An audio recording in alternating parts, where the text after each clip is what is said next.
안녕하세요. 오늘은 일산 일기 신도시 26년, 27년도 매매 시장을 미리 한번 살펴보겠습니다. 이 매입 시점은 언제가 좋을지 또 살펴보고, 그리고 2035년 노후 계획도시 정비 기본 계획이 수립이 됐습니다. 이것을 기본 방향을 보면서 또 어떠한 방향으로 갈 것인지도 우리가 가늠할 수가 있겠죠. 대충 이 줄거리를 보게 되면 기반시설, 또 이 교통, 산업 경제 활성화, 건축물 밀도 계획, 이주 대책 및 부동산 가격 안정화, 저탄소, 녹지 도시 전환, 이러한 것들이 중점으로 이루어지는데요. 여기서 우리가 살펴볼 것은 이 교통 기반 시설 이러한 것과 또 이 이주 대책이라는 것은 일기 신도시 재건축을 하겠다는 그런 의미로 볼 수가 있겠죠. 일산 같은 경우 이 평균 용적률이 169%에서 300%까지 상향될 예정이라 이는 재건축 사업성에 긍정적인 영향을 줄 거라 보고 있습니다. 그리고 일기 신도시 재건축의 핵심은 선도지구 선정인데요. 이 예상했던 것보다 이 선정이 된 아파트들도 가격 상승이 그닥 없고 강부합에 머무는 현상을 볼 수가 있고, 다만 이 새로운 정부가 들어서면서 얼마만큼 빠르게 진행이 되는가에 따라서 이 가격에도 큰 영향을 주지 않을까 이렇게 보여지고 있습니다. 그리고 GTX-A가 개통이 되면서 지역 부동산에 큰 영향을 미칠 거라고 보고 있는데, 현재 이 서울역까지 개통으로 부분적인 이 효과만 있고 GTX의 이 전체적인 큰 효과는 2028년 완전 개통이 이루어지면 부동산에 미치는 영향이 클 거라고 보고 있습니다. 그리고 이 최근 고양시 아파트 전세가율이 50개월 만에 최고치를 기록하는 등 전세 이 시장이 강세를 보이고 있습니다. 이는 이 매매 전환 수요로 이어질 가능성이 크다 이렇게 볼 수 있는 것이죠. 그리고 2024년 하반기 고양시 부동산 거래량이 상반기 대비 증가하는 등 시장의 활성화가 조금씩 돌고 있다 이렇게 보고 있고요. 하지만 모든 단지가 일률적으로 상승할 거라고 보기는 어렵습니다. 비약세권의 경우 가격 변화가 크지 않을 수 있고, 또 이 대출 규제 등도 여전히 변수로 작용할 수 있습니다. 특히 일기 신도시 이 중에서 이 분당에 비해서 일산 등 다른 신도시들은 재건축 기대감이 상대적으로 낮거나 주민 동의율이 낮은 단지도 존재하기 때문에 이러한 부분에 대해서 우리가 투자의 목적이시라 그러면 선도지구로 지정된 단지를 중심으로 매입을 고려해 볼 수가 있고, 선도지구로 지정된 곳은 사업 진행에 따라 불확실성이 줄어들 수 있겠죠. 그리고 가격 상승 기대감이 현실화될 가능성이 높기 때문에 재건축 리모델링 사업은 기초 단계일수록에 매입 가격이 저렴할 수 있다는 것입니다. 하지만 그만큼 사업 진행의 불확실성을 감수해야 하고, 고양시의 전세가율 상승, 거래량 증가 등 긍정적인 신호들이 조금씩 나타나고 있지만, 전반적인 부동산 시장의 이 금리 변동, 또 대출 규제, 이 거시 경제 같은 큰 상황을 지속적으로 우리가 주시를 하면서 신중하게 접근하는 것도 나쁘지 않을 것이다 이렇게 볼 수가 있습니다.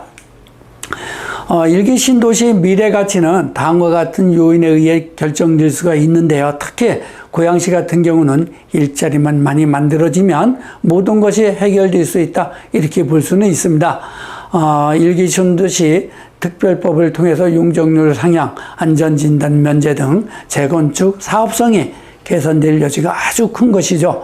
실제로 일산은 용적률 상향을 통해서 27,000 가구가 추가로 공급이 될 거라 보고 있고요. 성공적인 이 재정비는 주거 환경 개선과 함께 자산 가치 상승으로 이어질 수 있다, 이렇게 볼 수가 있습니다. 그리고 교통 인프라 확충은 GTX-A 노선 개통 외에도 다양한 광역 교통망 계획이 고양시에 존재하고, 이는 서울 접근성을 높여 주거 만족도와 주거 가치를 높이는데 기여를 크게 할 것입니다. 그리고 일산 테크노밸리와 고양 방송영상밸리 등 자족 기능을 강화하는 개발 사업들이 진행 중입니다. 그리고 이러한 사업들이 성공적으로 추진되면 지역 내 일자리가 늘어나고 인구 유입이 촉진되어서 부동산 시장에 긍정적인 영향을 미칠 수 있다, 이렇게 볼 수가 있죠. 좀 전에도 말씀드렸지만 고양시는 일자리만 만들어진다라 그러면 모든 것은 다 해결이 될 수 있다, 이렇게 볼 수가 있습니다. 그리고 이제 이 역세권 개발과 또 이 법조타운과 또 종합환승센터, 이러한 것을 부분적으로 지역마다 만들어 가겠다는 것입니다. 그리고 이 도시정비는 도시의 전반적인 매력을 높이고 미래 가치를 상승시키는데 큰 기여를 할 것입니다. 종합적으로 볼 때 1기 신도시 특별법에 따른 재건축 리모델링 추진, GTX-A 노선 개통, 그리고 자족 기능 강화 등 다양한 긍정적인 요인들을 가지고 있고 미래 가치가 높다고 평가할 수가 있습니다. 다만 그 개별 단지의 사업 추진 속도, 이거는 이 단지마다 조합이 형성이 될 것인데, 이 조합원들이 얼마만큼 빠르게 추진을 하느냐에 따라서 많은 결과물이 차이가 날 거라고 보고 있고요. 또 이 거시경제 상황 등을 고려한 신중한 접근도 우리가 투자할 때는 봐야 되지 않을까, 이렇게 보고 있습니다. 그리고 매입 시점을 굳이 말씀드린다라 그러면, 이 공격적으로 간다라 그러면 25년 하반기와 26년 상반기, 이때가 투자 대상으로 이 선두지구를 선택해서 하는 것이 좋지 않을까, 이렇게 보여지고 있고요. 또 현재 이 급매물로 나오는 매물들이 있습니다. 이러한 것도 우리가 관심 깊게 가져봐도 나쁘지 않을 것이고요. 그리고 이 부동산 시장 흐름을 면밀히 분석하고 현재 발표된 이 선도지구 지정 기준과 지자체의 이 용역 결과 등을 면밀히 파악하는 것이 중요합니다. 실수요자들의 목적은 개인 자금 계획에 따라서 유연하게 거주와 투자를 동시에 고려해서 전세가 상승에 따른 주거 안정 확보, 장기적인 관점에서 재건축을 기대하면서 일산 1기 신도시 매입 시점을 25년도 하반기와 26년도 상반기로 보시고 재건축 선도지구 사업성과 또 진행 속도가 매우 중요합니다. 그렇기 때문에 진행 속도가 빠른 단지를 선택하는 것이 좋고, 꼭 선도지구가 아니더라도 정말 급매물로 나오는 것이 있다라 그러면 가격 비교를 해봐서 급매물로 나온 것을 매입하셔도 나쁘지 않을 것입니다. 이 매입 전 반드시 우리가 확인해야 할 사항, 관심단지의 용적률 및 재건축 사업성, 용적률이 낮을수록 사업성이 좋습니다.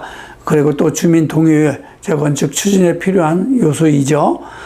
그리고 이 부동산 시장은 항상 변동성이 있으므로 이러한 것들을 기본 바탕으로 꾸준하게 시장 사항을 잘 살펴보면서 매입 시점을 정하는 것도 나쁘지 않을 것입니다.